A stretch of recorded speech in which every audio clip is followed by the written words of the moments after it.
Bonjour. Au début du 21e siècle, la vie de la plupart des Montréalais continuait à graviter autour de leur quartier, avec sa rue commerciale, son église, son parc et sa diversité sociale. Cette vie de quartier découle en partie du fait qu'il s'agit souvent d'anciennes villes, d'abord indépendantes, puis annexées à Montréal.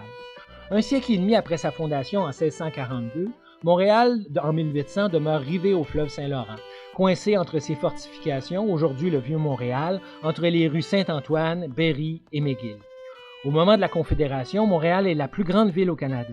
La ville administre désormais 6 faubourgs qui s'étendent jusqu'au pied du Mont-Royal, vers l'est jusqu'à la rue Iberville et à l'ouest jusqu'à Westmount et Saint-Henri.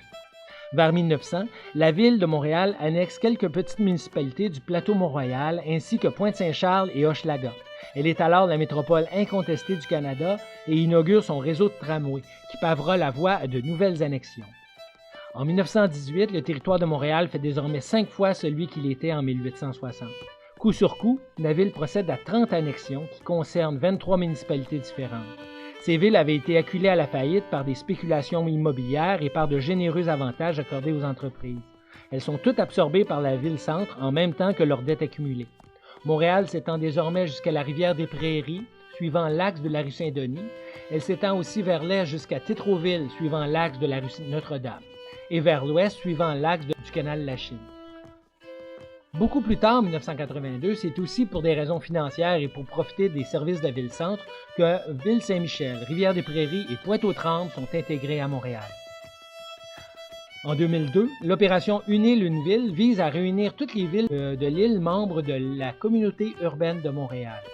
Le projet rencontre cependant la vive résistance des ghettos anglophones du West Island.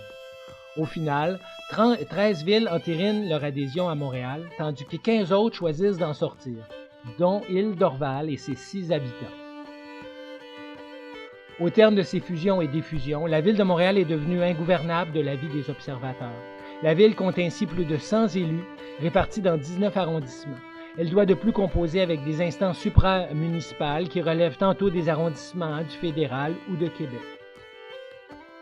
Merci d'aimer et de partager si vous avez apprécié. Pour d'autres images du Québec et de son histoire, rendez-vous à infographie.québec, pas d'accent.